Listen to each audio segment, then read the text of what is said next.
Courtesan. I'm one of the members of the Courtesan. I've done more music stuff than theater stuff, so when Jess told me, I was super excited. I was like, okay, because I feel so much more comfortable with music stuff than I do theater stuff, so to put them together is just so much fun.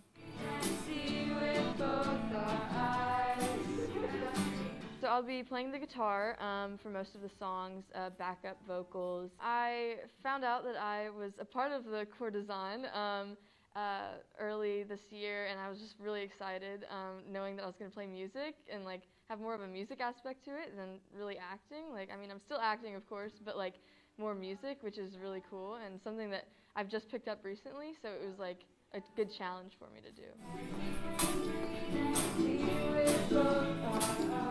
I will be playing the ukulele. I've been playing the ukulele for about 4 or 5 years now. Very exciting because I've always had like the fantasy of having like my own band and doing rehearsals in your garage and kind of thing. Straight out of a movie, so when they said that I was like, yep, living out my childhood fantasy right now.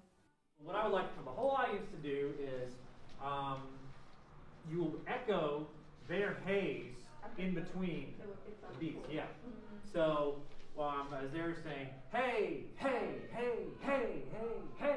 A lot of it kind of came naturally because Jess's vision of this being a music festival akin to something like a Bonnaroo or like a modern Woodstock, it kind of just started to write itself because as a big music fan, a big rock music fan, I already started hearing things in my mind, which you just said what our concept was.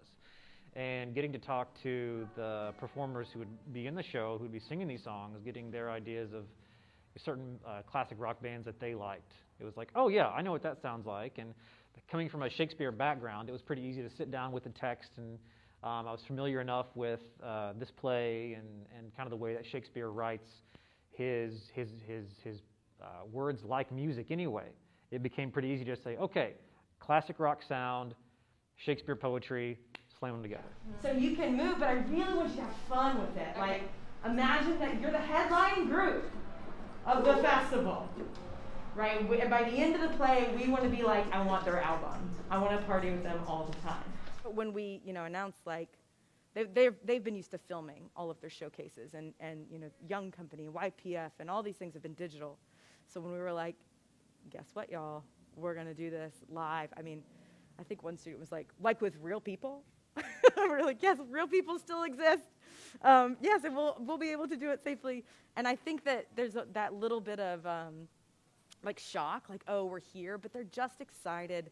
I think they would be just as excited to be telling these stories in any medium, because that's what we as artists are hungry for. We're ready to get back into this art form of telling these stories, being communal with people. Excited, to say the least.